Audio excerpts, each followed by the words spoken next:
My apology, guys. My computer crashed on me. I don't know how that happened. Oh my God. So sad in the middle of a very great video. Uh, so sad. I mean, we were 2 hours in. We were doing real good. I think I might have too many apps open at once here, but my apology. The computer just literally just crashed on me just now. Or I'm sorry, not even the computer. Very great video. The computer didn't crash on me. OBS did. So my apologies, guys. We're back. I'll be on for probably about 30 more minutes, and then we'll call it a night here anyways here. I got work in the morning, but so just real quick, we're watching a guy by the name of Behavioral Arts. Welcome back, guys. It's your boy, the Juice. As you know, my name is Troy Bradshaw. And I've been covering the Nolan Wells and the Nancy Guthrie case. Welcome back if you're just chiming back in. This is going to be the part 2 of what we've been covering today. So we'll leave off where we left off here. Behavioral Arts is who we're watching here, and he is a body language analyst who is reacting to the Nolan Wells friend, which is Warren. So we'll try to leave off where we left off here. Bear with me here just a second. Let me pull this back up, man. Appreciate y'all chiming back in, by the way. So sorry, folks. But this guy's good, man. He's pointing out some good things here, for certain. I like what he's pointing out here, for sure. Much love, guys. Much love. I appreciate y'all chiming back in. And let me know if you guys want me to take some calls before I get off. I could do that. Otherwise, we'll probably just wait till tomorrow, and then we'll chime in on some calls. Because he gets ahead of it. Before a question can even come up about that thing, he drops little hints that he's using as his defense to kind of try to disarm that criticism before it comes up. So for example, here, he repeated numerous times and he made sure we understood that there were several boats and there were a lot of them. There was a big group of friends spread on these 3 boats. And the reason he's doing this is because he knows that in the media, initially, some sources made it seem like it was just a couple of people on a boat going to a private island. So even before he's asked about it, he makes sure to really clarify that there were a lot of people on the boats, and when they got there were even more people. And he says this again and again and again. Is there anything that you want to say, you want people to know about this whole experience? Yeah, I mean, from someone, if someone's not from here, it's kind of hard to understand, you know, where the island drops off and how the island works. But, you know, there's plenty of people out here, especially on the 4th of July. You know, this is where people come out to celebrate. And I mean, if you film the water, you can see right here, Brandon, where it drops off. I mean, you can see literally where it drops off. So, I mean, it goes from about waist deep water right there to neck deep. And then it drops from neck deep all the way to like 17, 20 foot. I mean. Okay, this one's gonna be a really quick one. We're not really gonna look at body language. He's got a cap, he's got the sunglasses. We're seeing it mostly from the back. But this really illustrates what we were talking about before. The fact that he gets ahead of criticism when given a chance and really goes into detail about things. So Officer Tatum asks a very vague and open-ended question, which is something we often do in interrogations or interviews to see if given a completely blank slate, what is this person's priority?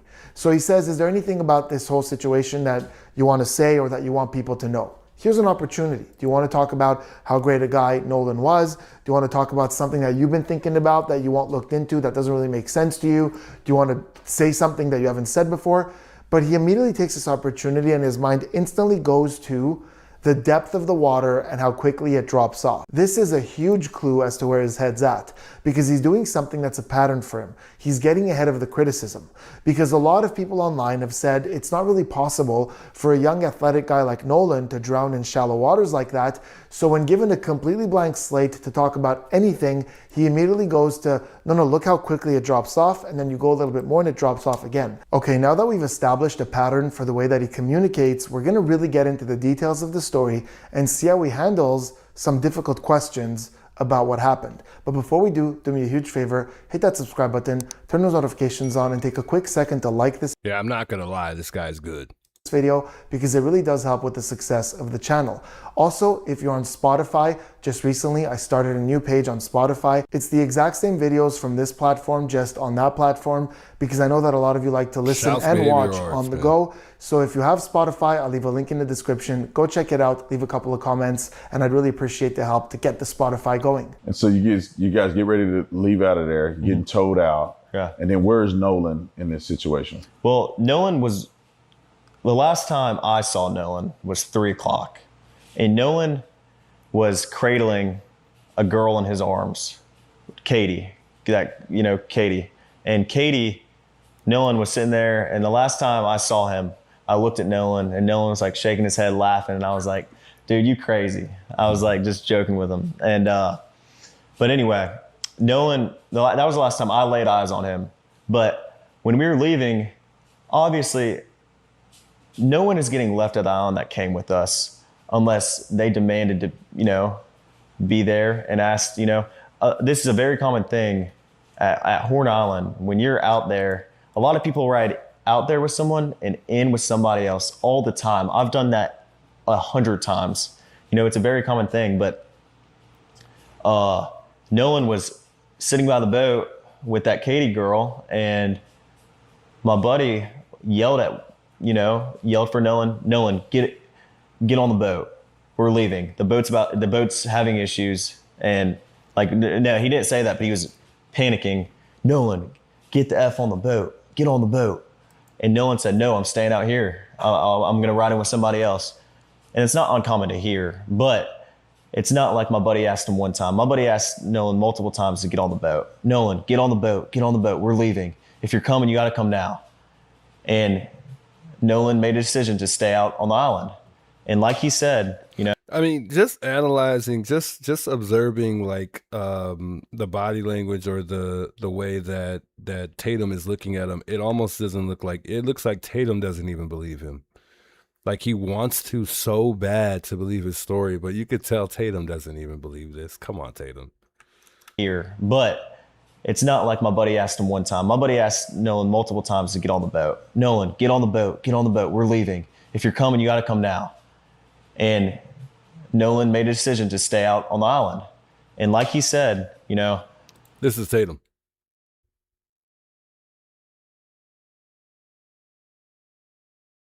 Come, Tatum, stop, bro. You need to stop. You need to cut it out, dude. Seriously. Get on the boat. Get on the boat. We're leaving. If you're coming, you got to come now. And Nolan made a decision to stay out on the island. And like he said, how many people heard that? Were there just at least just a 5 few, or? Everyone that was on our boat right there, because the Palm Beach had already left. My buddy went ahead and went home on the Palm Beach, and 3 guys on the way back. And Nolan wasn't the only person to ride out there with us and in with somebody else. I mean, we had multiple people in our group that rode out with us and rode in on someone else's boat. All right, so this is a good segment with behaviors and some details that's giving us some clues. So first of all, notice how, again, he repeats that whole thing about how some people go on one boat and then come back in another boat. He said in the beginning, and then right at the end, he said it again the exact same way, offering no new information. So this is really important to him. And again, that repetition is addressing the criticism, because a lot of online criticism is focused on how can you go to this island with a friend and then come back without that friend, and everyone's not accounted for. So this whole segment basically is to answer that question, and it's very important for him to know that it's not unusual to go in with one group and come back with another. There are 3 separate moments in this one clip where he says something and then immediately either takes it back and changes it or adds something to it. And 2 of those 3 times, we see it in his body language that he realized, wait, no, that's not really true. And then he either adds something to it or takes it back. And the 3rd one, I can't really see because the camera is on Officer Tatum. The first one is the one that we don't see him because the camera is not on him. And it's right in the beginning when he's asked, okay, you're ready to leave. Where's Nolan? So he says, Nolan was, pause, then corrects it. The last time I saw Nolan was at 3 o'clock. Well, Yeah, Nolan, I'm not going to lie. That part doesn't sit with me very well either. I noticed that, and I didn't know how to, I knew how to point it out, but I didn't know how to give my observation on that specific moment, besides the fact that it just didn't sit with me well. was the last time I saw Nolan was 3 Is that 3 o'clock? I don't Well, like that. Nolan was The last time I saw Nolan was 3 o'clock. Now this could very He literally corrects The last himself, but it time could I be saw normal. well It could be Nolan normal. was at 3 o'clock. Well, the last time I saw Nolan was 3 o'clock. Now, this could very well be because a lawyer or even Officer Tatum himself advised him to only stick to facts and talk about things that he knows. But that little pause and correction for me would be a point where I would invite a little bit of speculation here. I would personally take a second and go, okay, so you saw him at 3, you didn't leave till 4. Where do you think he was in that time? Have you talked to some friends? You know, as you thought about this, as you tried to put it together, have you been able to piece together where he was in that time? And how do you know these things? I just want to know how much he's looked into this. What does he know? Does he have any information? Did he talk to someone who said, no, we saw him in such and such place between those 2 times? This correction is important to him. Therefore, it's important to me as well. And it might be nothing, but I would just want a little bit more details there. There's another thing here that is so confusing to me. And I wish I could just jump into my computer and be like, Warren, I just have one quick question. He says that the last time he saw Nolan, the last time he laid eyes on Nolan. I hope he's not going to say it, but I'm thinking what I'm thinking he's about to say, because I haven't watched this video. I waited for the stream, but I don't know how he remembers these exact times. We'll continue. Was at 3 o'clock. Oh my God. But then he talks about when they were getting ready to go, and now his friend was saying, Nolan, let's go. Let's get the heck out of here. And Nolan was sitting there with his friend. Now that would make sense if they were leaving at 3 o'clock. But we know that the call to the towing company was at 4 o'clock, and they actually left at 4:30. That's not through their testimony, that's verified. So what's going on here? The only way I can make sense of this is that as of 3 o'clock, they were trying to leave, and it took like an hour, hour and a half. They were having boat problems trying to get out of there. But as of 3 o'clock, they were saying, we got to get out of here. Nolan, get on the boat. But I have a lot of questions about that. For that hour, hour and a half, where was Nolan? Did he stay there with the girl the whole time? Did he go up? Did he come up and try to help? Was there a conversation? What happened then? Oh, this guy is good. Oh my God. Go back. This guy's good, guys. He's good. These are some thoughts that I haven't really thought of, but this guy is good. He says that the last time he saw Nolan, the last time he laid eyes on Nolan was at 3 o'clock. But then he talks about when they were getting ready to go, and now his friend was saying, Nolan, let's go. Let's get the heck out of here. And Nolan was sitting there with his friend. Now that would make sense if they were leaving at 3 o'clock. But we know that the call to the towing company was at 4 o'clock, and they actually left at 4:30. That's not through their testimony, that's verified. So what's going on here? The only way I can make sense of this is that as of 3 o'clock, they were trying to leave, and it took like an hour, hour and a half. I agree they were with having that, boat Renee. problems trying to get out of there. But as of 3 o'clock, they were saying, we got to get out of here. Nolan, get on the boat. But I have a lot of questions about that. For that hour, hour and a half, where was Nolan? Did he stay there with the girl the whole time? Did he go up? Did he come up and try to help? Was there a conversation? What happened then? Because there's some time missing there. The second correction happens when he's talking about his friend telling Nolan to get on the boat. And this was a really interesting moment because he's very actively remembering that conversation because he starts doing the voice. He's like, Nolan, get on the boat. Nolan, get the F on the boat. Like he does the guy's voice. Like he's imitating what he witnessed in that moment. So he's stepping into that and he says, get on the boat. The boat is having issues. Then he... Yeah, it's fine and dandy to know that the kids they don't have anything to do with it. Like I said, I'm biased. I can go both ways with whether or not somebody's at fault or not. I'm looking at all angles either way. But the fact that, that he brought up, okay, where's Nolan? Why didn't he come over and help during the time that they may have been sinking or not, or where was he during this time? And that would have been a good question for Tatum to ask. Where was he during this time? Like, if he was with Katie, then where were they? And which is a good question. It's not saying that Nolan would have, something was happening to him during this time, but it's just a good question to know. Just to see if he knows exactly where he might have been during that time. I think the goal in an interview is to try to catch him in a stump, try to catch him, lying or, just to try to catch him, to see if things that they're just really just in reality lying to me. But, I don't think, and that's why I said Tatum didn't ask the harder questions. Like he asked hard questions, but he didn't follow up on those hard questions that he asked. That's the thing. He just kind of moved on through it. And I agree with this guy. He's saying that he's already beating him to the punch for the most part. Like some of the questions that he's asking, he's already like, how can I put it in words? He's already, saying something about whatever Tatum's getting at before he actually gets there, to, I guess, kind of look out for himself, in other words. And again, like he said too, he's also repeating himself a lot, which I agree. But, none of this says anything, but these are very good things that he's pointing out. Pauses, and we kind of see him imitating what he witnessed in that moment. So he's stepping into that and he says, get on the boat. The boat is having issues. Then he pauses and we kind of see him move towards Officer Tatum a little, and both his hands move out like this, literally like he's trying to take back that statement, which he corrects, and he goes, he didn't say that. He said, Nolan, get on the boat. Get on the boat. We're leaving. The boat's having issues. And no, he didn't say that, but he was panicking.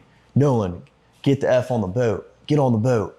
This is an important moment. This isn't somebody who speaks very loud with his nonverbal communication, but here we see him say something and he kind of moves in, and we see the body language come to life as he takes it back and changes what he said. And I want to know why. He's traumatized.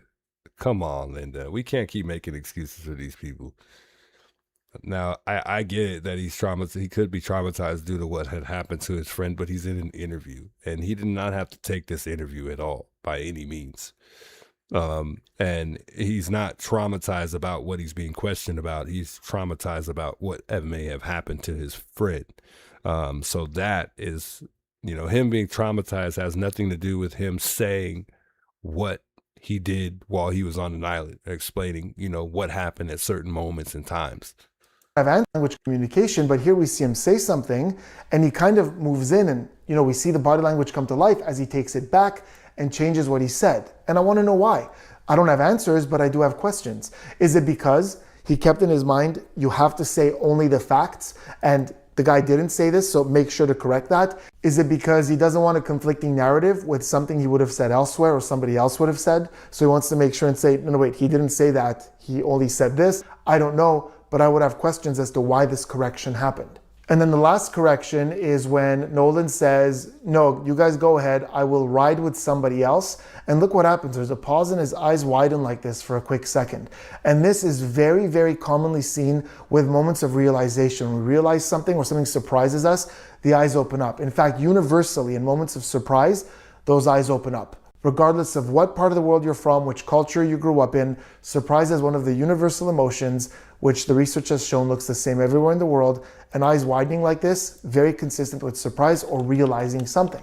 So he says, ride with somebody else. We see this moment where the eyes open, which is not common for him. And he goes, it's not uncommon to hear. So he adds that. This isn't a correction, but he adds that. I'm going to ride in with somebody else. And it's not uncommon to hear. Even if he said it before, even if he's going to say it again, he takes his chance to make sure we understand it's not uncommon for people there to say, no, it's fine. I'll just catch a ride with somebody else. My interpretation on this one is a little bit more certain.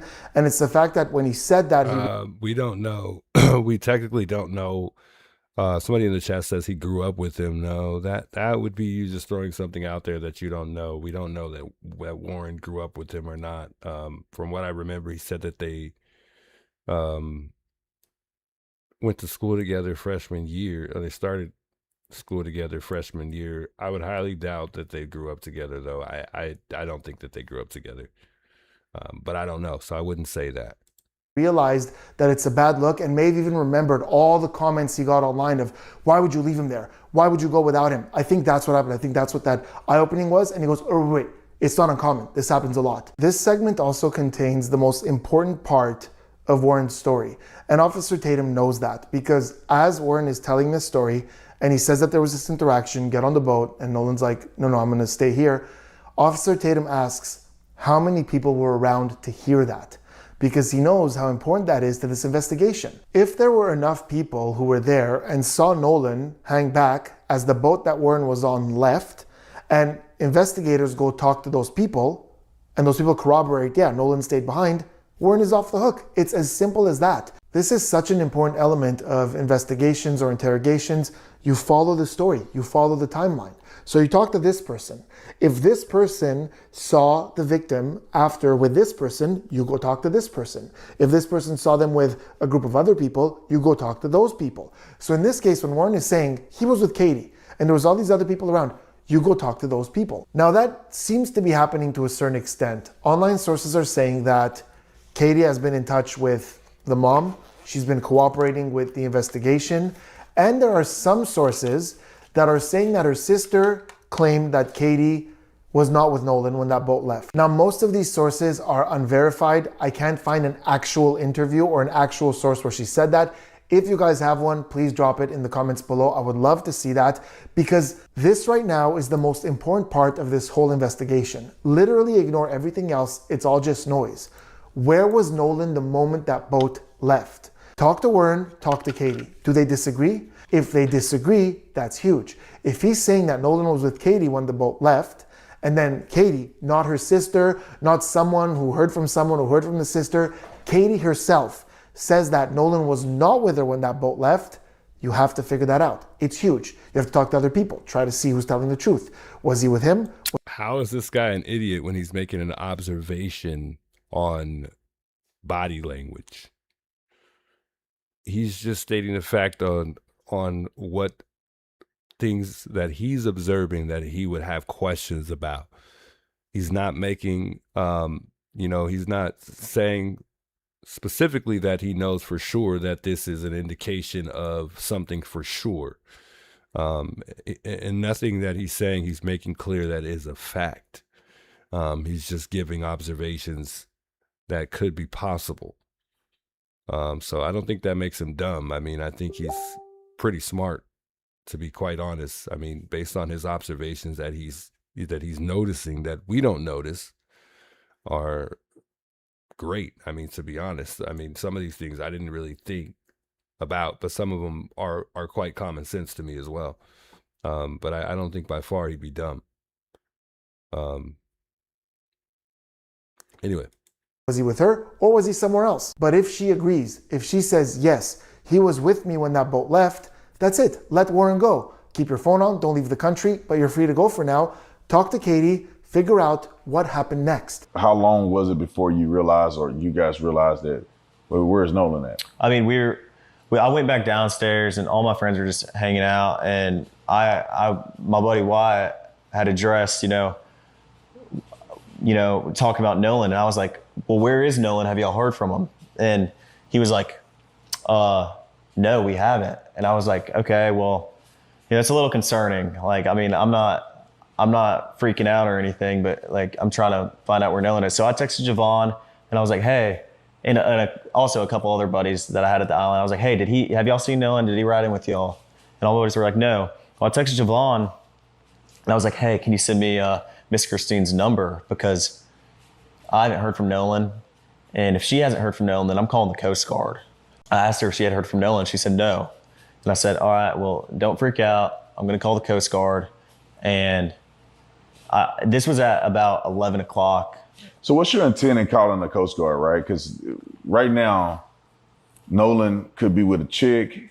He could be with somebody else. Right. He could have gone back with somebody else. What made you concerned enough that you felt like you couldn't weigh it out anymore? You had to call the Coast Guard. Well, I mean, like I said, my friends and I have been on the water our whole life. Stuff happens.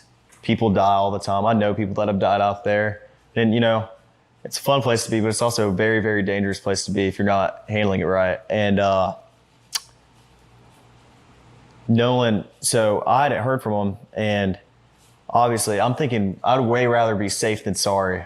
I mean, I would rather call the Coast Guard 100 times and lose my mind over it and my buddy be okay than, not, and me not know where he is and him not be okay. And this segment was a big one for me, both behaviorally and in terms of context. There's an inherent contradiction here that I could point out to you, and I think most of you will agree. If I ask you right now, according to Warren, is leaving someone at Horn Island and taking off dangerous or not dangerous? There's no real answer to that question, because elements of what he said suggest yes, and elements of what he said suggest no. For one thing, he casually drops in there that, it's dangerous. I know people who have died there. I'd like a little bit more elaboration on that. Do you personally know people, or you've heard of people who have died there? Because he just casually drops that in there. But if that's happened and he knows people who have died there, it's a dangerous place. Also, according to his own testimony here, that same night, a couple hours later, when he hadn't heard from Nolan, he called his mom and he called the Coast Guard. That's a big move. But on the other hand, if it is serious enough to where you know people who have died there and you're calling the Coast Guard after a few hours of not knowing where Nolan is and your mind is going straight to, okay, we got to call the Coast Guard, then why would you leave a friend there and come back with his phone? I know he's saying that was a common thing, but it almost seems like at the very least, there wasn't this massive concern for his well-being. They were like, all right, cool, you could stay here, we're gonna go. And now all of a sudden we're calling the Coast Guard. Now let's dial things back a little bit because I know how the internet gets. None of what I just said means that I believe that this guy's this psychopathic murderer. That is a massive jump to take based on a couple of little discrepancies and curiosities. It's normal to talk about these things, try to figure it out, apply critical thinking, but nowadays it seems like people take small clues, wedge it into their conclusions, and jump to the worst case scenarios, and I am completely against that. Okay, back to the interview, Officer Tatum notices the exact same thing that I just pointed out, because Warren's been casual about this island. We all go out there, sometimes we come back on different boats, it's not unusual, but all of a sudden you haven't heard back from this guy in a couple of hours. Why would you call the Coast Guard? There's a discrepancy there, and Officer Tatum noticed it, so he asks, why would you be worried at this point enough to call the Coast Guard? His phone isn't on him. You guys have it. So it's reasonable that he's out there hanging out. There's a girl that he's interested in. There's some other people. Why would you panic? If it's normal for people to go out there and come back with someone else, why would you call the Coast Guard? Something doesn't add up. And in response to this question, we see a small behavioral cluster of stress from Warren. It's not huge. It's not the biggest one we've ever seen on the channel by far, but it's enough, especially for a guy who is usually pretty calm, pretty stoic, and unemotional. So the first thing we see is a lip lick. He licks his lips as he's about to answer that question. This is not part of his baseline. Now, a lip lick is sometimes just a lip lick. It happens to everyone, even if it's not part of our baseline. This is why we want clusters. We want to see numerous things at the same time, because a lip lick also, the research has shown, is very connected to stress, because when we're stressed, the lips dry out and we lick them. It's also very consistent with grooming. These are gestures that we do to fix our appearance when we're self-conscious. So at the very least, it indicates some kind of self-consciousness. There's also this little bit of a jitter in his left leg. If you look at his left leg, now he does often jitter that leg when he's talking, when he's going through something, often rhythmically with what he's saying. Also when his foot is up and his flip-flop is resting on his other leg, every now and then it bounces like this. But here it looks like this little bit of a nervous energy jitter. His speech also slows down a little bit, which is a good sign that he's really thinking about how to properly answer this. But we also see something that has a lot of different words in behavioral analysis. Some people put it together with non-answer statements. Some people put it together with hesitation. I call it fluff. This is all these little unnecessary words before we get to an answer. So he says, well, like I said, and he thinks about it. Me and my friends have been on the water our whole lives. So it takes him a little bit of unimportant stuff to get to an actual answer. This is why. Anymore, you had to call the Coast Guard. Well, I mean, like I said, my friends and I have been on the water our whole life. Stuff happens. Now again, does stress in response to a question mean let's lock him up, 25 to life? Of course not. It just indicates that there's a bit of stress around this. Why did you call the Coast Guard? What was so worrisome that you called the Coast Guard? And he's just saying, I'd rather be safe than sorry. I think there might be a little bit more to that. Did they notice something in Nolan's behavior? Was there a reason to be concerned more than he's letting on? I'm not sure, but I think that there's a little bit more than just rather be safe than sorry. I mean, presumably there were dozens of people still out on that island that he hadn't heard from that day, right? I mean, if we think about his own testimony, he said numerous times that they often go out and come back and leave some people behind to go on different boats. Does he always hear from all those people? Because unless that's the case, it wouldn't make sense that not hearing back from Nolan is a red flag that made him call the Coast Guard. And when was the last time that you saw Nolan? And then when was the last time that someone reported to you that Nolan was seen? Okay. If that makes sense. Yeah, of course. You saw him at a certain point, but then someone else saw him a lot later when you guys were gone. Right. Okay. So the last time I personally laid eyes on Nolan was at like 3 o'clock, and he was, in front of the boat with the girl, and that's the last time I saw him. But there were, I've talked to somebody personally that saw Nolan at 6 o'clock, and someone, we weren't even the last people to see Nolan. Hey, much love, Jen. I appreciate it. Yeah, some people are not liking the video. Some people, I think Chris was saying this guy's dumb, but I think this guy's pretty smart. I mean, he's, and I always like to see a different point of view when people can open up my eyes. Having a different perception it's awesome to me, because it's difficult to for some people to kind of really understand certain body languages that give away certain things. So yeah, I like to get a different side of things. So yeah, I mean, this guy's good. He's good. And shouts to this guy too. I mean, he's awesome. I think well, I won't mention what else I was going to mention, but anyway, let's continue this for a sec. I think it's almost over too. Well, I think it's probably got like maybe 10 more minutes or so. Once we left, there were still dozens on dozens of boats around us.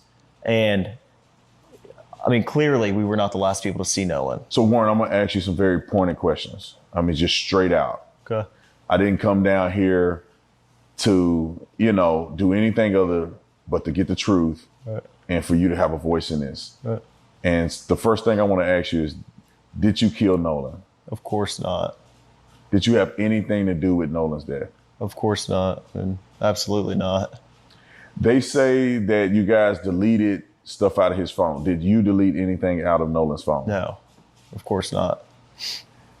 The mom act like, or at least she portrayed on television, and the rumors are that you weren't really good friends with Nolan. Is that true or not? Absolutely not. I hung out with Nolan probably like 3 days a week. I mean, seriously, at least. Some days my friends want to hang out every single day, and Nolan was always there, so. Okay, so the tough questions are coming out here, and we start with one that Officer Tatum already asked before, and that we already got this answer. We're getting it again, where he asks, when's the last time you saw him? And notice how he corrects it, because he says, there's a time where you saw him, but then of someone seeing him after that. So we could tell from this question that Officer Tatum is trying to help, trying to nudge Warren a little bit here to say, make sure to mention that somebody saw him after you were gone. Anyways, Warren answers the question the same way that he did previously, by saying that the last time he saw Nolan himself was at 3 o'clock. And his hand is up here and he's gesturing, he's illustrating like this. And you'll notice as he says that, two things happen. One is the hand turns palm up like this, and the second one is this slight no gesture with the head. Let's start with this head shaking no, the most misinterpreted gesture in all of body language, I think. One of the top 3. I can't tell you the number of times I see on social media people commenting, oh my God, did you guys see that? The person did this while they were answering. They're lying. First of all, there isn't a single gesture on this planet that universally alone means deception. That's because there isn't a single gesture that only happens in deception. The research has shown this again and again. We all do different things when we're being deceptive. This is why we look for clusters of behaviors that are connected to stress that deviate from someone's baseline. And even then, we're not certain of deception. It just increases the odds of deception and lets us know we should ask more questions. Least of all this gesture. This could happen in so many contexts. Literally just last week, I was talking to a relative of mine and I asked her a question and she said, oh, absolutely. And she very much meant it. This non-verbally meant there's no reason to doubt that. There's no other option here. I see this in the real world all the time. I even see it in my own videos. This side to side with the head usually indicates some kind of conflict, but it doesn't always have to be deception. We see it often in disapproval, in disappointment, in disbelief. You eat something that's so good and you go, oh my God, this is so good. I can't believe it. So it's very possible that in this case, as he's saying, that's the last time I saw him at 3 o'clock. There's no doubt about it. I didn't see him again after that. That was the end of it. And that would very much go with this hand turning upwards as well. I don't know what else to say here. The research has shown that we very often see this upturned hand as an epistemic gesture, which means a lack of knowledge. I don't really know. So we often see this combination together, and it doesn't always mean deception. But again, what he says next is way more important. I spoke to someone who saw Nolan at 6 o'clock. Present that person, let that person talk to the authorities, and you're literally off the hook.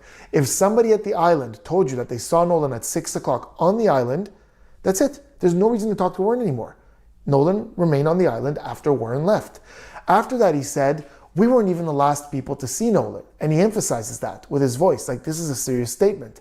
But then he sort of amends that. He goes, I mean, clearly we were not the last people to see Nolan. So basically what he's saying with that clearly is that he's kind of speculating here. Like he's sure that given all the people who were there, clearly someone must have seen him. We weren't even the last people to see Nolan. Once we left, there were still dozens on dozens of boats around us. And I mean, clearly we were not the last people to see Nolan. So that second part isn't necessarily as confident, but when he says, I spoke to someone who saw Nolan at 6, get the cops to talk to that person, it's extremely important. Then Officer Tatum does something that I've seen a lot in interrogation rooms where you're having a casual conversation and you just drop the tough question, the obvious question, did you kill Nolan? It's kind of to see how much it's going to throw the person off. Now, somebody says, I have sympathy for Nolan Wells' family. Well, I have sympathy for both. I have sympathy for both sides. I can't just choose a side like that. So I look at all angles. I think it's just difficult for people to watch because it makes it seem like I'm choosing a side by when we're watching, one point of view. Unfortunately, we can't watch both views at the same time. To dissect to kind of dissect both point of views at the same time when we're watching somebody who's pointing out a specific person or specific things about a specific person. Don't overthink it too much. But I mean, he's definitely, addressing some things that are questionable. I'm not a huge fan of closed-ended questions because it's easier to just go, this yes, guy was paid no. by Crump, really, Chris? What?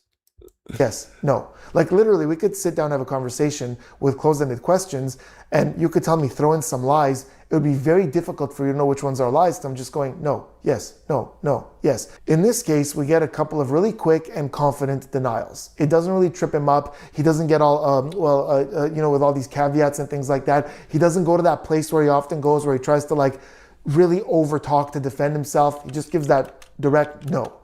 On the question about the cell phone, we do see a bit of distancing there. He kind of moves away like this, the head turns down. So there might be something there. Again, it's not a massive cluster. Might be something about the phone. I would ask some follow-up questions about the phone. Why did you guys have it? At what point did you realize that you guys I get your point, Olivia, but what would be your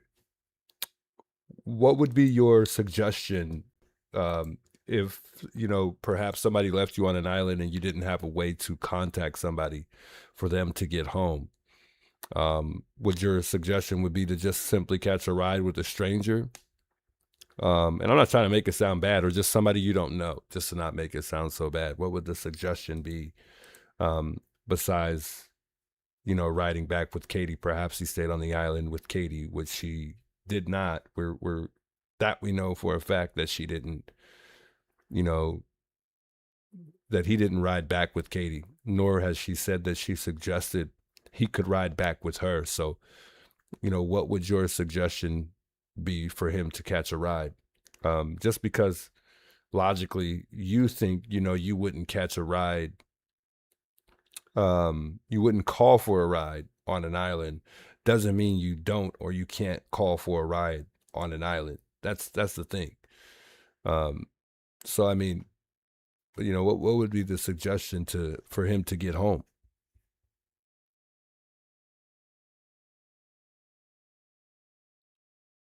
Yeah, no, again, Justin, I'm looking at all angles. And again, I can't critique all angles at once when I'm watching somebody talking about a specific person, about specific things that are to take notice of. And again, he's just observing. He's making an observation based off what he does for a living. He is literally a body language analyst. So he's taking notice to certain things that he observes when he's observing someone that are, indicating certain things that raise questions that need to be asked. He's not stating that anything is a specific fact. based on them being responsible for what happened. So again, don't overthink it. He's literally just analyzing the situation here, as he would for probably anybody else that he decides to analyze here. I don't know why people overthink it and think that, you know, someone's taking someone's side or putting the boys down. Again, I'll remind everybody again respectfully, and I am going to observe all angles.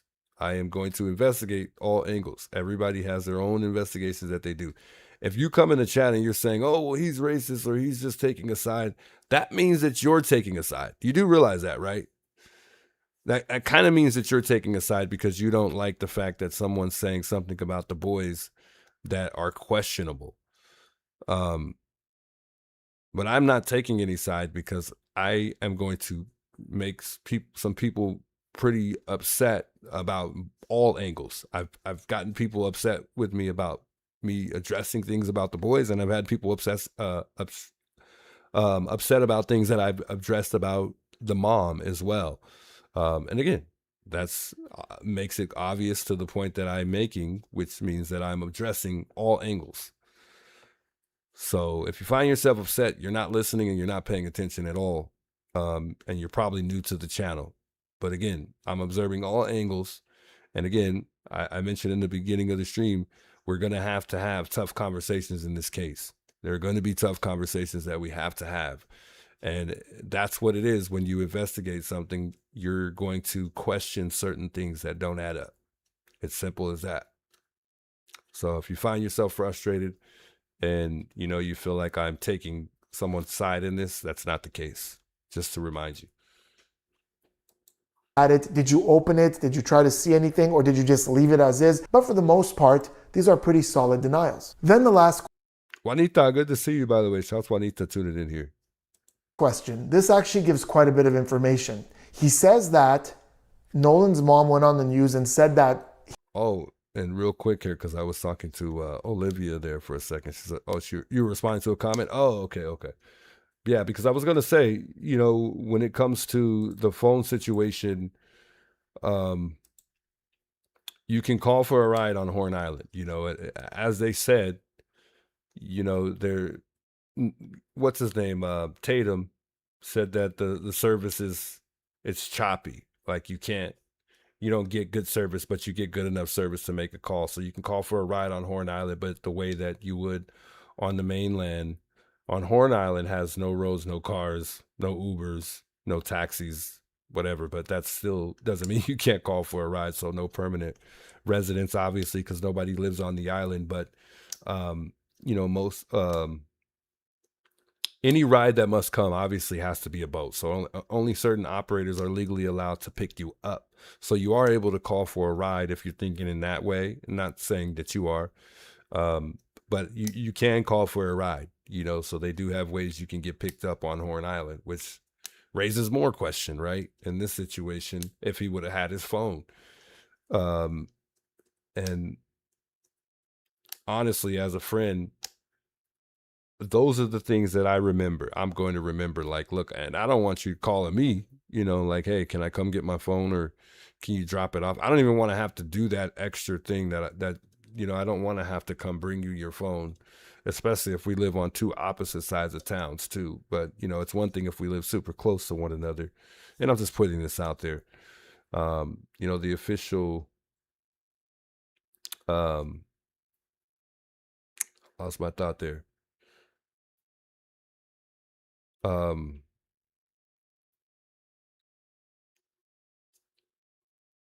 can't remember what I was going to say here, but that's okay. But if you had cell phone service, they have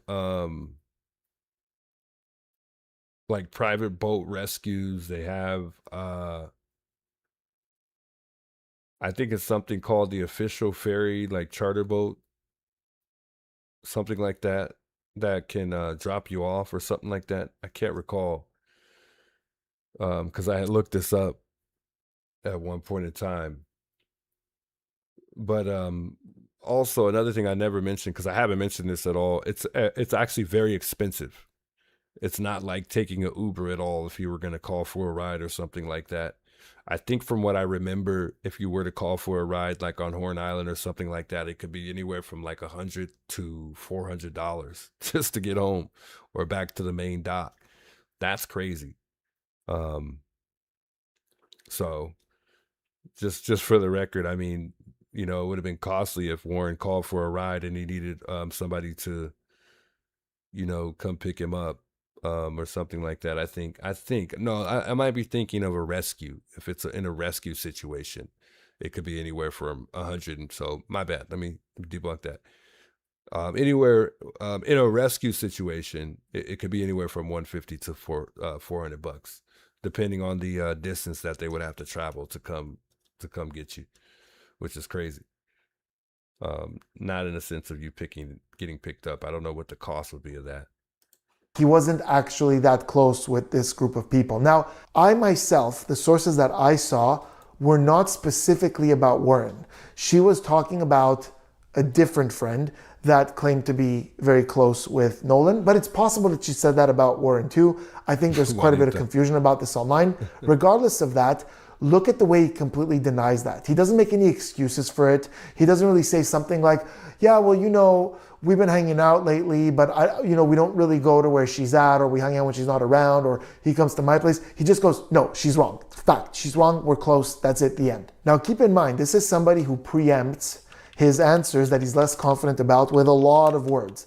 And here he's going a little bit more into it, but there's a very clear, no, we hung out at least 3 times a week. And when he says at least, by the way, we see an eyebrow flash, at least. And I was like, oh my God, good, his eyebrows work. After 40 minutes of watching this guy just sit there with almost no reactions, he emphasized. And that's something I look for a lot. When those eyebrows go up, this is important. All right, I'll stop this one more time and let this play through. Somebody asked if Nolan was a good swimmer. Lori, I don't know for sure at all if he's a good swimmer. I know he's athletic, so we could consider that, but that doesn't mean you can swim because you're athletic. Also, another thing we had went over the other day was the fact that there is a lot of drownings that have taken place in Mississippi itself, and Mississippi is top 10 for drownings. So their drownings are 1.85 drownings deaths per 100,000 people. So they're 41% higher than the U.S. average when it comes to drownings. And not only that, it doesn't really matter if you can swim or not, just for the record, because again, they talk about on Horn Island, they talk about the northern end of Horn Island. And on that northern end of Horn Island, there is currents that can take you under. And in general, they call Horn Island the washing machine. And there are certain points on Horn Island that drop off that you don't want to be in, because those there are constant currents in certain areas on Horn Island that will take you under. And there's a reason why they call it the washing machine, because that can spin you all type of ways. Mind you, under there, underwater on this, on this island or on the ocean, you cannot see underwater. So, and logically, you would swim up. You would think you're swimming up. If you were flipped and turned and tossed all around, you would swim up. And you don't know if you're swimming up if you're in the complete dark and you can't see any light. Mind you, you probably can barely see any light, when you're underwater, because it's so dark. So you do have to consider those things. And a current can drag you anywhere from feet to miles. So just keep that in mind when it comes to currents. It is no joke. So that's why I don't rule out the fact that this could be a drowning as well, even though we always consider the fact that there are a lot of people that were around, and a lot of us see it as there's no way he could have drowned because of him being surrounded by so many people. But we don't know how long Nolan stayed on this island. The island is open 24/7. It does not close. He is a grown man at the end of the day. So even if the boys begged him to leave, he can still make the decision not to leave. And who knows whether he got killed or it was an accidental death by drowning or by them accidentally killing him. Who knows? I don't know. But just wanted to get that out, food for thought. When it comes to this specific island here, it is no joke. Emphasizing something, so at least 3 times a week. Then he says something a little strange. The word choice is weird. He goes, my friends want to hang out every single day, and Nolan was always there. My friends want to hang out every single day, and Nolan was always there, so. Not our friends wanted to hang out, not we wanted to hang out, my friends wanted to hang out. And I love what he's pointing out here, because it makes perfect sense. And when Warren's talking about his friends and Warren being, and this is what separates the conversation with the Javon interview. He refers to, when he's talking about Javon, or when Javon is talking about Nolan, he's stating things that Nolan would do, as in he knows him personally. Now, comparing him to Warren, when Warren's talking about Nolan, he's referring to a group when they hang out. So you know how when you don't hang out with certain people unless you're with a certain group of friends, that's how Warren's referring to Nolan as a friend. And he's never really states that, oh, well, that's not like Nolan to do that. I like, he knows him very well. If you know your friend well, guys, come on. If you know your friend well, you know how they act. You know certain things that they would do. You know certain things that they don't approve of and that they do. You're going to know your friend. And Warren doesn't seem to know him as well as Javon does. He doesn't seem to be able to say, not only really specifically what type of friendship they actually have, but he doesn't really state when, like, just for instance, when he points out the fact that he said, we were like, come on, Nolan, let's go, get on the boat. It's time to go. We got to get out of here. He doesn't really even elaborate on that. Like, that's pretty much it. That's all he says. Now, he doesn't really, he doesn't even give a scenario like, well, we've been in this scenario many times. Like, I just know how my friend is. Like, when he wants to stay, that's how he is. You know how your friend is with a girl. You know how they act when they're like trying to be all lovey-dovey with the girl, or they want to be with the girl.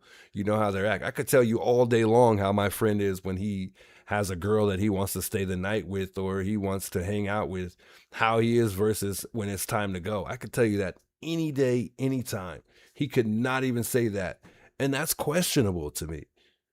Nolan was always there. I don't love that word choice. It's not a common word choice. Usually if we're talking about a group of friends and everyone's included, we say we or our group of friends. Here it seems like there's my group of friends and Nolan hung out. So there's a bit of distancing in that language. And there's also definite uncertainty around the fact that Nolan was always there. Because look at what he does when he says that.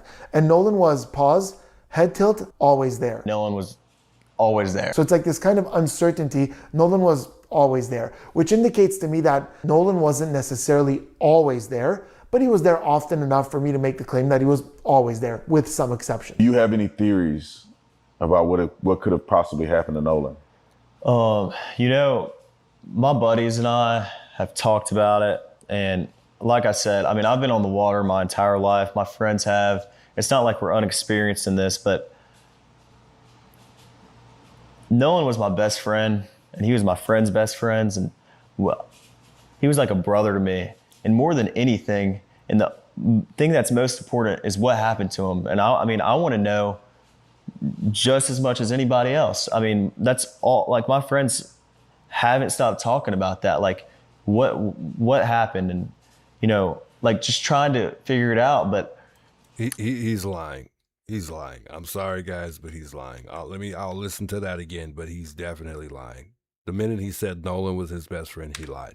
And everything else that came after that was a lie. It's not like we're unexperienced in this, but Nolan was my best friend, and he was my friend's best friends, and well, he was like a brother to me.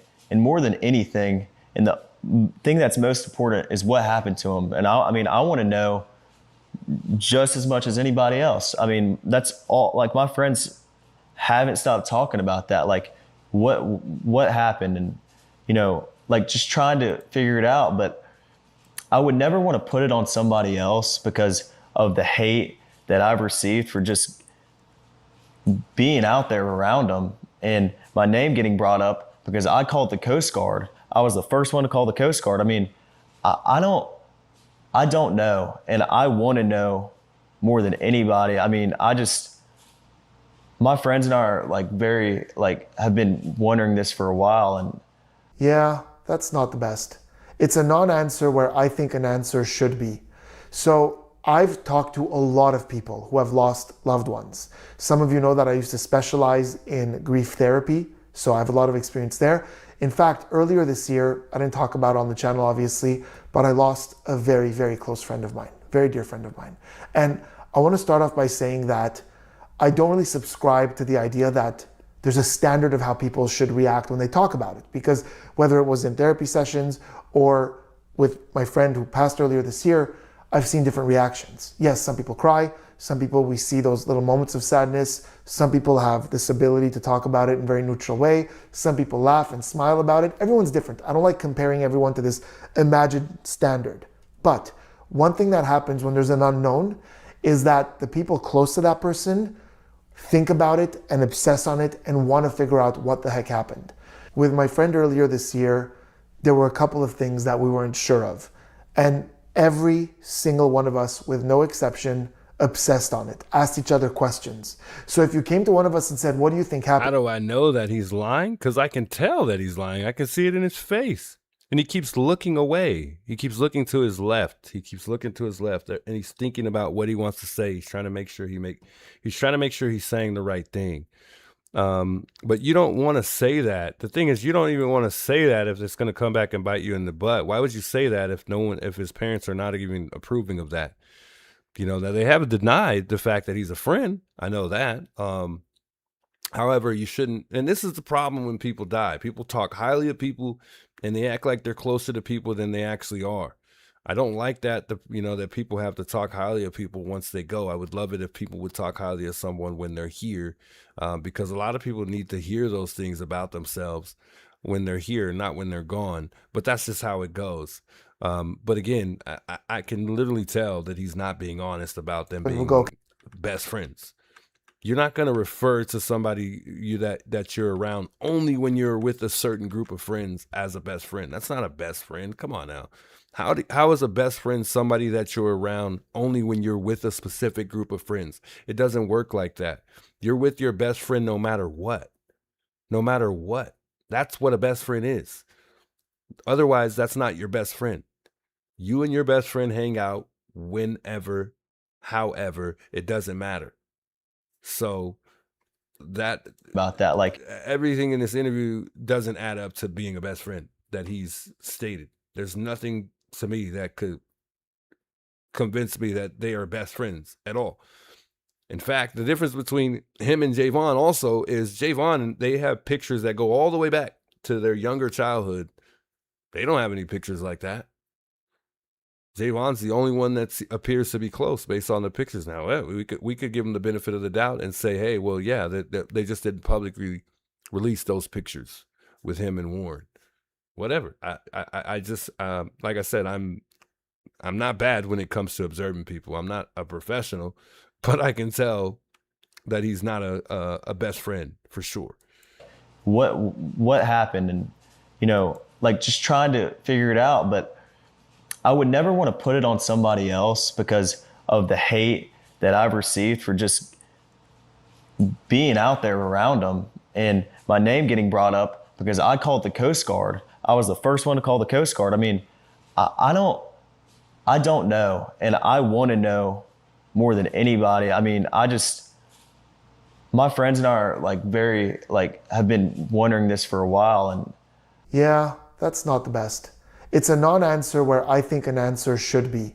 So I've talked to a lot of people who have lost loved ones. Some of you know that I used to specialize in grief therapy, so I have a lot of experience there. In fact, earlier this year, I didn't talk about it on the channel, obviously, but I lost a very, very close friend of mine, very dear friend of mine. And I want to start. By the way, one thing too, real quick here. Why didn't he talk about helping the family go out and search? Did he ever mention the fact that they went out and searched with the family the next day? Or was it just the family and some other people that do this on a day-to-day that went out and searched the following day when they had to end the search early that very next day because of the currents? Off by saying that I don't really subscribe to the idea that there's a standard of how people should react when they talk about it. Because whether it was in therapy sessions or with my friend who passed earlier this year, I've seen different reactions. Yes, some people cry. Some people, we see those little moments of sadness. Did he? Okay, if he did, then okay, let me be quiet on that one then. But also, one other thing is, if I'm, for me personally, I'm going to be my best friend, with my best friend, me and his mom talk. We're not the closest, but we are close enough for me to get on the phone right now and say, hey, how you doing? Yeah, yep, so and so, this, that, and the third, blah, blah, blah, whoop de whoop. We're close enough for her to share personal things about him that he doesn't share with me. My best friend and his mom communicate. Warren is not communicating with Christine. Christine has not talking to anybody except for Javon. She doesn't want to talk to them. She refuses to talk to them. That's the people have problem. this ability to talk about it in a very neutral way. Some people laugh and smile about it. Everyone's different. I don't like comparing everyone to this imagined standard. But one thing that happens when there's an unknown is that the people close to that person think about it and obsess on it and want to figure out what the heck happened. With my friend earlier this year, there were a couple of things that we weren't sure of. And every single one of us, with no exception, obsessed on it, asked each other questions. So if you came to one of us and said, what do you think happened? We'll go, okay, well, here's what we know. So this happened.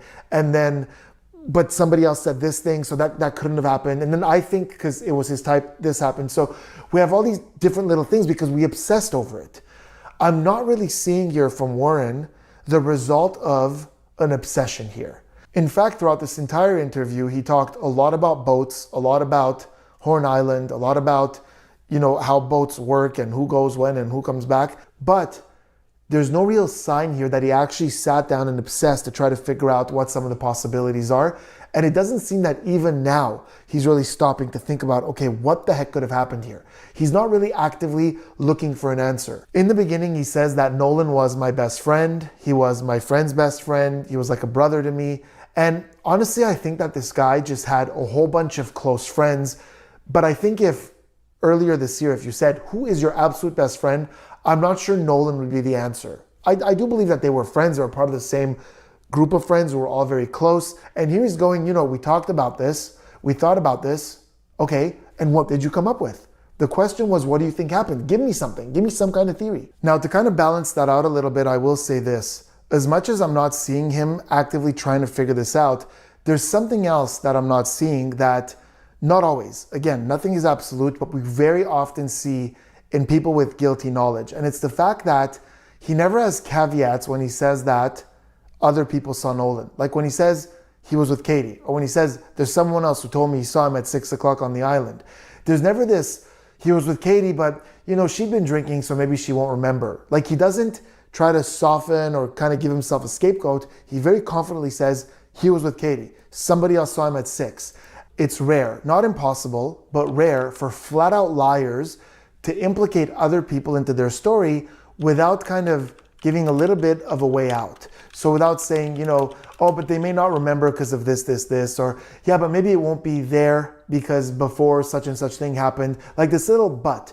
In this case, he's very much implicating other people that if the authorities went and spoke to, and that person said, no, I don't know what he's talking about. I never said that. I never said that I saw Nolan at 6 o'clock. His whole story would fall apart. And he's just throwing that out there with zero scapegoats. So on the one hand, I'm not seeing, at least in this interview, this big urge to get answers. There were thousands of people there. Hey, did anybody see Nolan? Here's a picture of him. We would love some answers. Let us know. But on the other hand, he seems to very confidently be pointing to people saying, no, they were with Nolan after I left. That's it, period. Okay, before we conclude, I want to... So, in other words, just real quick here,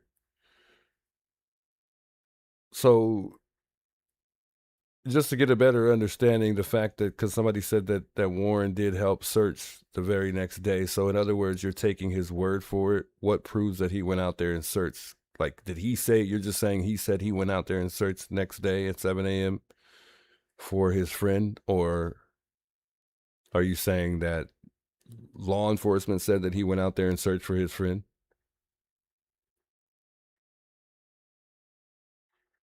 Good point, Juanita. Juanita says there are real friends and then there are drinking and partying friends. Very good point. Very good point. Dang, that's a very good point. I didn't think about that, but that is very true. Because online, when you do search the fact that Warren went out and searched or not, there's no, there's not anything that says he did. It says it did. He didn't physically, join the active search parties, which doesn't mean he didn't search himself. But as far as the parties that went out there to help, find Nolan, he wasn't a part of that. But he did state in the interview that he called the Coast Guards the evening of the July 4th to report Nolan's missing after they returned to the mainland.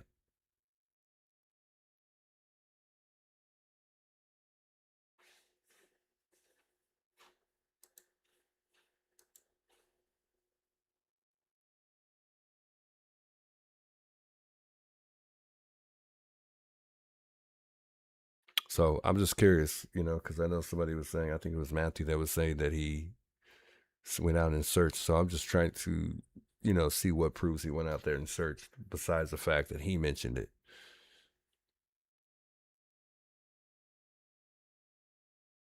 Matthew needs a hug.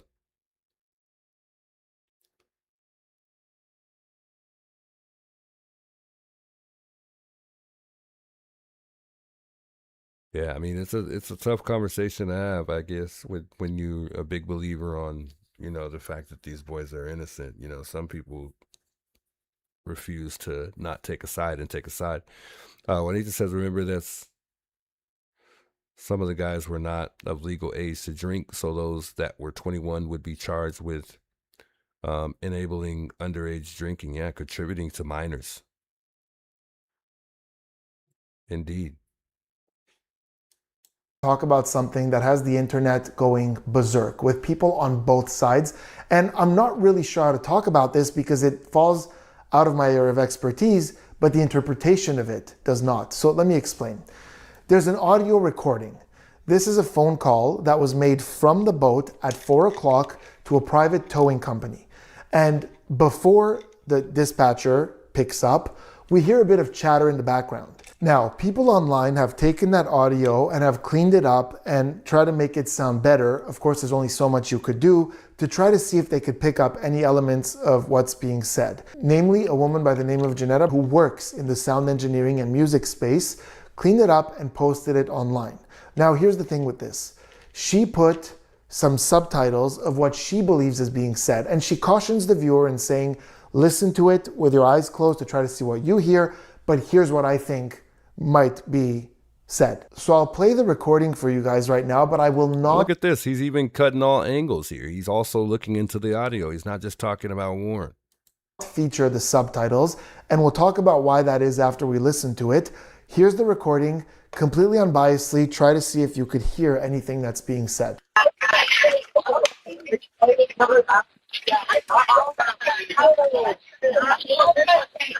I hear Nolan.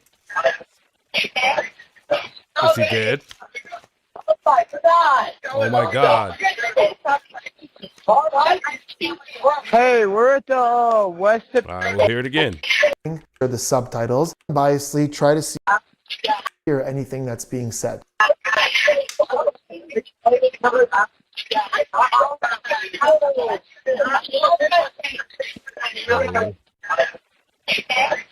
Is he dead? Nolan? Oh my God. Hey, we're at Those are the things that I hear for sure in the audio. Okay? Those are the things I hear for sure without the subtitles. And I'm glad he did this because But again, I don't know if I'm not for certain we have the original audio. And I think somebody did post the original audio, which from what I heard, the original audio, the actual call is about 8 minutes long.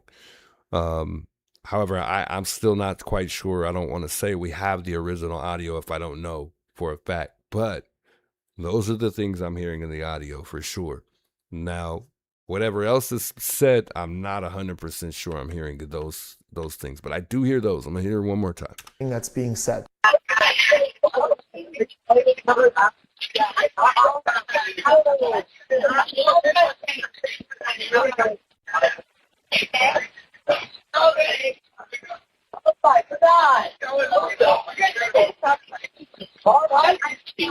Hey, we're at the. I do hear syncing. I do hear syncing. Good call, Kenna. I do hear syncing. Interesting. Wow. Being said.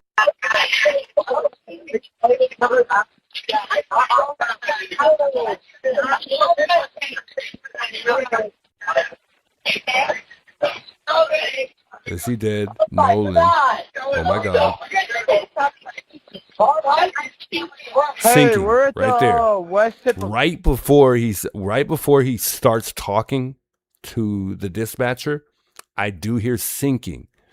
Okay, but that doesn't dismiss the fact of somebody saying that is he dead. Okay, so we are hearing all of these things, you know, and like your comment there, is it Stana or is it Stana? I don't know if I said that right, but it does, you know, to the comment, it does question whether or not it is a cover up or the fact that maybe both of those things are occurring at once. All right, we'll let it play. No talking. Here's the recording.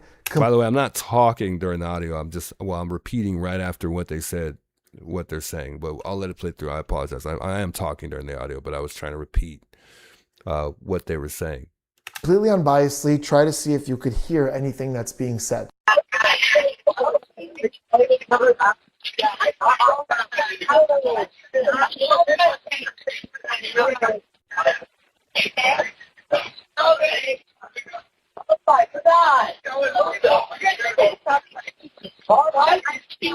Hey, we're at the west tip of. Okay, one more time. No talking.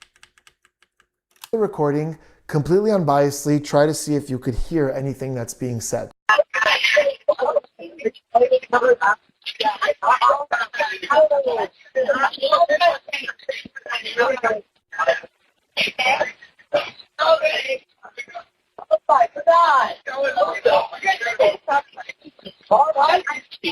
Hey, we're at the west tip of Horn. Okay, so I think we can all agree that's pretty scrambled. Plus, in the way that you improve this audio, you're going to lose a lot of things. A lot of things are going to get distorted.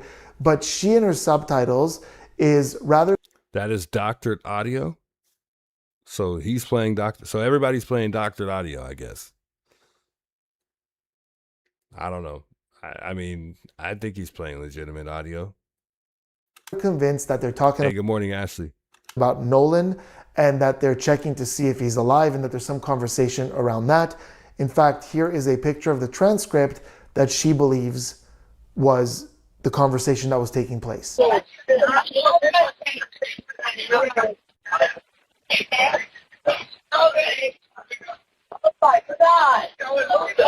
I'll leave a link in the description to where you could go watch her video on her Instagram, where you could hear exactly when she thinks these things are being said. And the whole internet is split. A lot of people are saying, yes, we hear these things. They're clearly talking about Nolan. And a lot of people are saying, no, you can't know that for sure. It's way too distorted. So here's where my experience kind of splits. My opinion of what we hear in there is just one person's opinion. I'm not an audio expert. I'm not a hearing expert. So what I hear and what somebody else hears are as important. When I listen to it, even with what she said in mind, I heard something up, cover up, effed up, I don't know, something up. I may have heard a couple of things that maybe sound like Nolan, but I didn't hear anything crystal clear that would make me go, okay, this is definitely what they're talking about personally. But my opinion there doesn't matter at all. Go with what you heard, not what I heard. It doesn't matter. But I can contribute to this with the following. There is psychological research and a lot of it, not just a bit, that has found that when we listen to something that is ambiguous or parts of it are missing, and we see a text as we're listening to this, our mind populates that audio. And I don't just mean afterwards when we think back to it, we believe we heard that, we actually hear the things that we're reading. Because the way it works is it goes in through the eyes, the brain almost sort of fabricates that audio and feeds it back to the part of the brain that processes audio. So in these studies, people with very high confidence said that they heard those things, and when they scanned the brain, they saw that the same part of your brain that is responsible for actually hearing words and interpreting literal words was active. So it's not just an illusion. It's not just, I think I heard this. We actually hear the things that we're reading in that ambiguity. And anyone who spends time on social media doesn't really need me to tell you this, because there are so many viral videos on social media where an audio is playing and then the creator puts these different texts, and depending on what you're reading, you could swear that that's what you're hearing. So are we going to say that Hyped also was one of the people who released the audio is doctored as well? We could also listen through theirs. This sounds totally different. That's just, I mean, that's the same audio that the girl had played.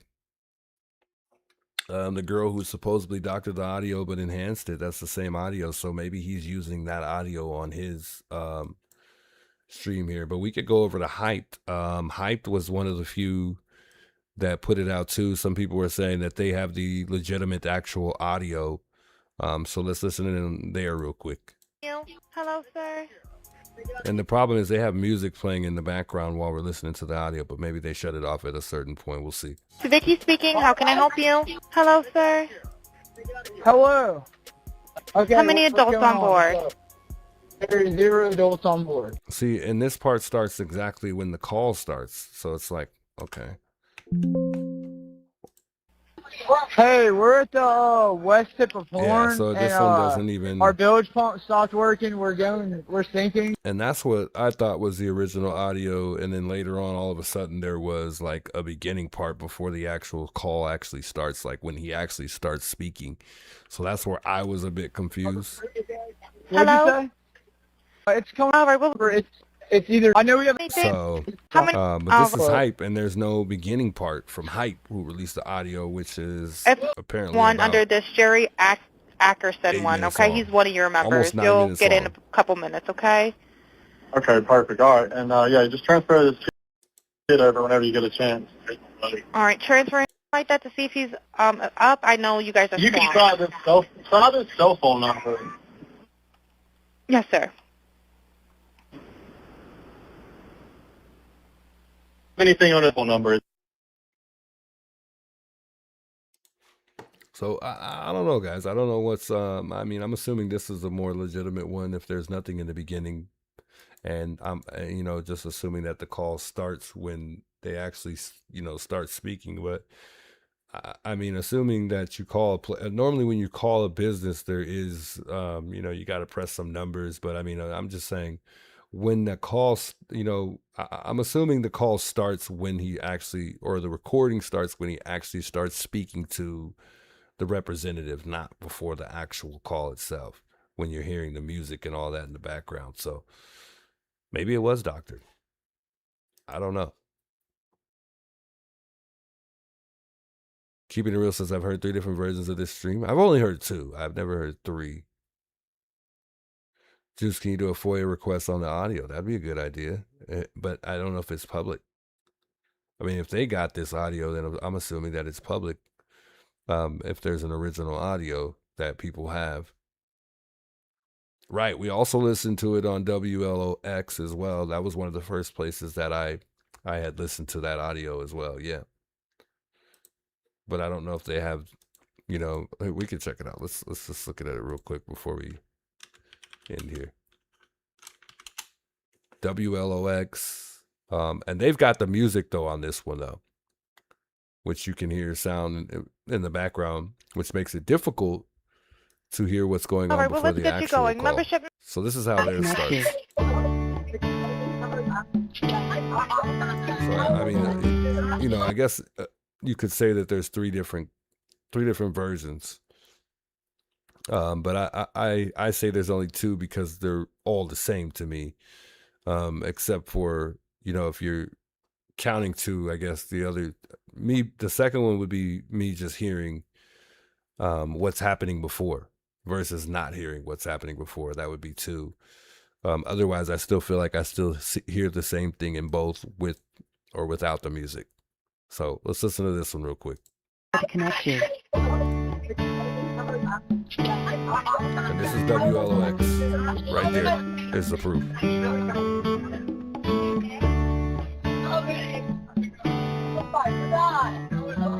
CITO assistant. It's still the Vicky same. speaking. It's still the same when you hear what's going on in the background. And here's the interesting thing: what WLX, this is what they did, because they tweaked the audio too. This is not, and people are saying, because somebody in the chat said this is the original audio from WLOX. Well, here's what makes it not, not edited, because they did edit this, because when you're listening to it, put on headphones and listen to it. You hear the music on this side, and then you hear the sound of what's going on the other ear. They did a really good job with it too, which was a genius move. So if you want to listen to what's going on, you could also take your headphone off on one side and then obviously, listen to what's going on in the beginning. So let's listen. No talking for me. Connect you.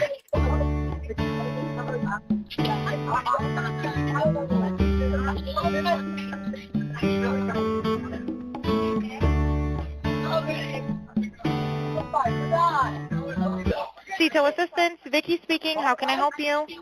Hey, we're at the west tip of Horn, and our bilge pump stopped working. We're sinking. Can y'all please come? We have a membership.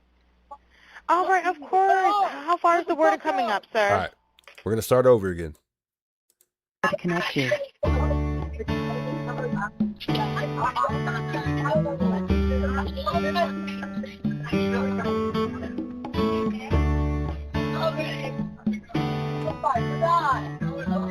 CITO assistant. Yeah, so for me personally, I still hear the same thing. I still hear Nolan. I still hear, is he dead? I still hear those same things. I still hear, are we sinking, or something sinking?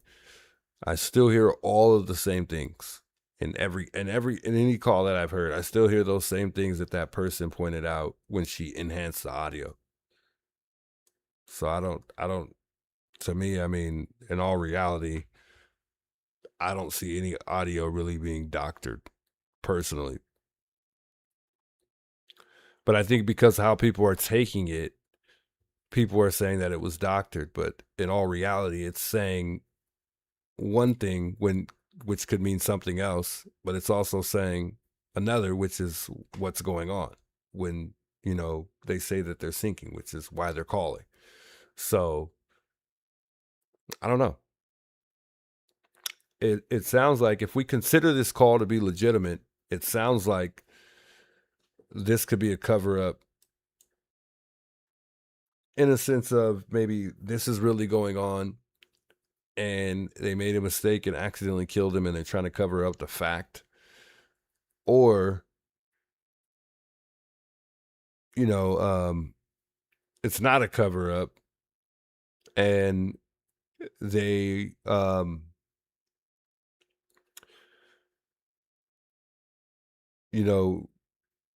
don't know how to put it in words, I don't know. But I think it's either or. Like, it's not a cover-up or it is. I think it could go either way, in other words. But I'm going to listen to this one more time. Connect you.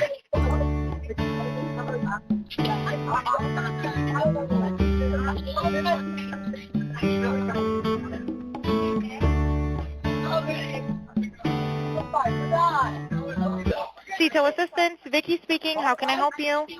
Hey, we're at the west tip of Horn, All right. and All right, let's our go. bilge Let's go one round. Let's go one more round here. Let's stopped working. let's We're do good. something people really haven't probably done, and let's throw on the subtitles for YouTube. This video doesn't have any actual captions, so we'll see if the subtitles say anything.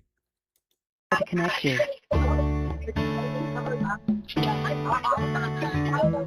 Nope, subtitles don't say anything.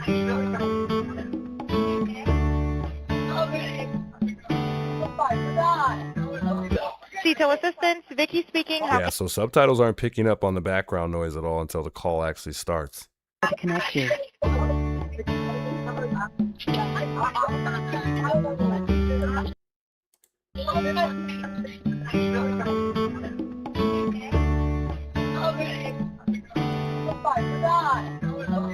CETO assistance, Vicky speaking. How can I help you? Yeah, so subtitles aren't picking up on anything until the call actually literally starts when she says CETO assistance. I just wanted to just see if the caption picks up on any of that or subtitles. I don't know, guys. Very interesting, though. Brianna says, I don't buy their boat or vessel is sinking. Wow, yeah. It's a tough situation. It's hard to say what's going on, really. Blow Cub or Grog? Earthworm is a troll.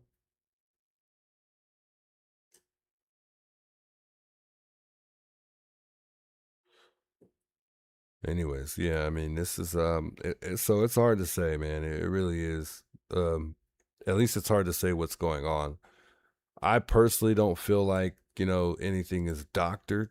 I feel like the girl was just being honest about what she did with the audio. Because whatever she enhanced, I'm still hearing the exact same thing. Nothing's changed. But I think it's difficult for people because they're really, it's hard for some of these people to hear. But I'm hearing the exact same thing. I'm hearing whether the subtitles are there or not. I'm still hearing what's pointed out. Now, I'm not hearing every single thing that she pointed out for the woman that, added the subtitles along with the enhanced version of this video, but yeah. I thought you didn't think the boys were involved. Are you talking to me? Or are you speaking to somebody in chat, Moldavia? Yeah, for me personally, if you're talking to me, I don't believe anybody. I don't know who's involved or who's not, or I don't know if anybody's involved or not. I'm just dissecting it from all ways. I hope that's not a question for me.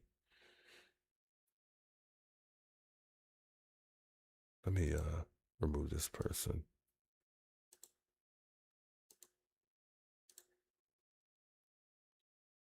Earthworm, gotta go. You gotta go.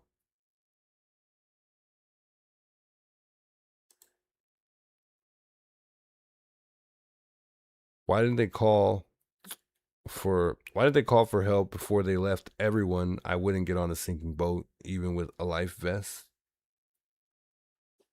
Good point. I mean, and I keep saying that also, if they're on Horn Island, why would they even be worried about sinking in the first place, especially if you have enough room to move the boat on. It looks like that you're able to move the boat onto somewhere where, well, if they're sinking and they're too far under, then, obviously they can't probably move the boat onto the actual shore. But it looks like there's enough shore to, push the boat onto or pull it, whatever, however they would do it. I don't know. Maybe it's not possible on a boat. I know nothing about boats. But, I don't think there should be a huge panic if they're surrounded by people who could help. And I think the only scary part would be losing the boat. I don't think anybody would be at risk of dying. And I don't really think they would really need a life jacket either. I think that they could just swim to shore if, just get off the boat and boom, they're on shore. But I have a feeling that this boat wasn't on Horn Island. I have a feeling that they were far away enough to, be at risk of not making it back to Horn Island. But it's okay. The digital evidence is going to come out, and if that boat shows somewhere else, it's about to really get interesting. And that could be probable cause or probable evidence that they want to bring to the grand jury that could be convincing this grand jury. Not that there was foul play, but that there's something that really went wrong here. That they're, not saying, I guess, in other words, but I don't know. But when I'm looking at my photos that I, did or had AI generated, the boat, it places the boat a little ways from Horn Island. It's not really on Horn Island, which is kind of where I feel like they were calling from in the first place.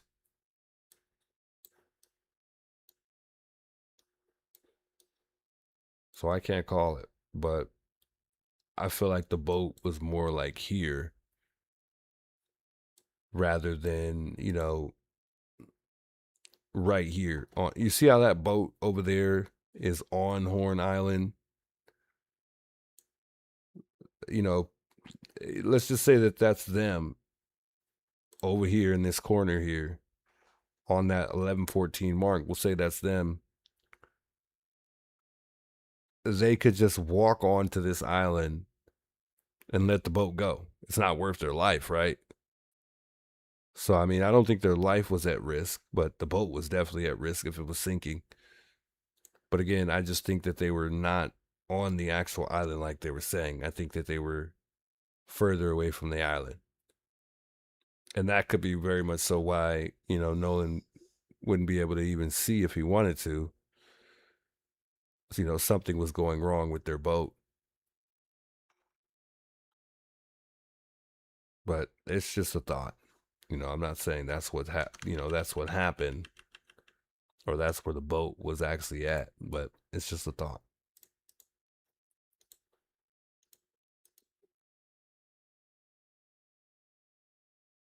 Yeah, and from what I heard, that's what kind of releases the water or something like that when they're told to, temporarily get that water out of the boat. So that's why they were able to travel to other spots, which it shows.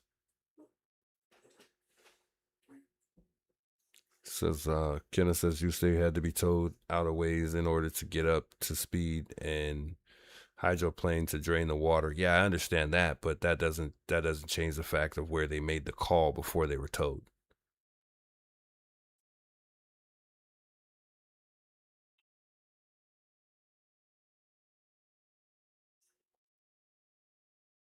If they had an actual evidence for foul play, why is taking so long to find out answers? Good point. But also, on another note, we wouldn't know if they had that evidence because they're saving it for the grand jury. And you have to have probable cause, from what I read, to go before a grand jury. So they have some type of probable cause for it to go that extent.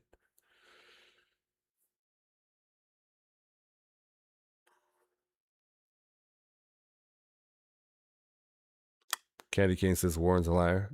I wouldn't call him a liar all around, but I don't think he's being honest about everything. I could agree with that comment to a certain extent.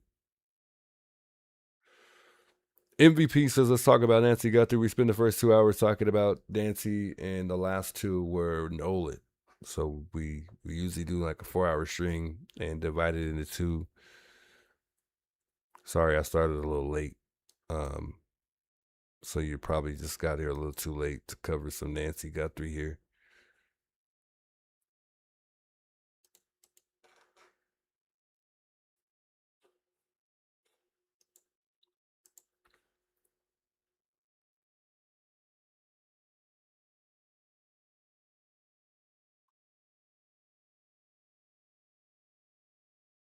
Warren said that someone told them out away from the island and other boats. I don't know what boat told them out. I believe it was Bart's boat. So maybe they tried to get a tow before they actually made the stress call.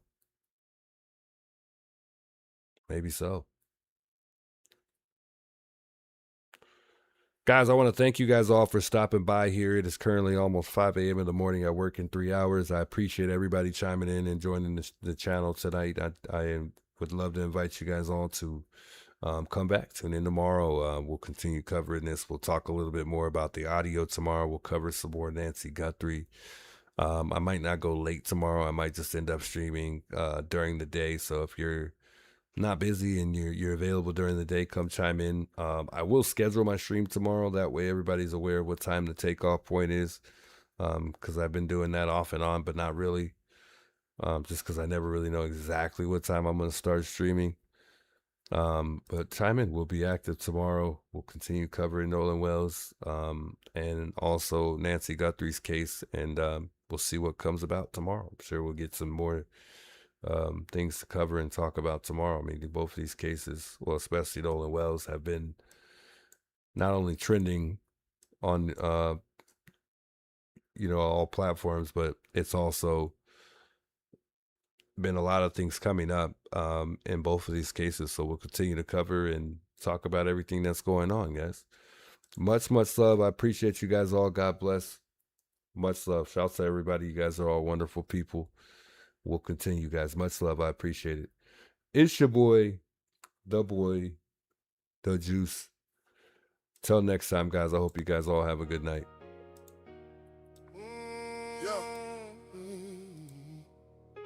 We won't bow down. Yeah. They shut the gate too. See y'all later, man. Peace out, guys. Bye for now. Peace. But I see who they wave through, and I see who they ask to move. Porch lights on the same old block, same old story, same old talk. If your skin says you don't belong, they can make a wrong look strong. But the fences don't define us, and the fear they feel will blind us. Every face they try to hide still stands right here tonight. Keep us out, keep us out, keep us out. We know what that is about. Keep us out, keep us out. We won't bow down. Keep us out, keep us out, keep us out. Your fear won't right the route. Keep us out, keep us out. We won't bow down. Names get tossed like stones from a driveway built on loans. They pointed brown hands first, then pretend they don't rehearse. But the steps on every street carry more than whitewashed dreams. We belong where we stand, no permission in our hands. Yeah, and the silence won't protect you when the pattern keeps on showing. Every wall they build in pride makes the truth come back alive. Keep us out, keep us out, keep us out. We know what that is about. Keep us out, keep us out. We won't bow down.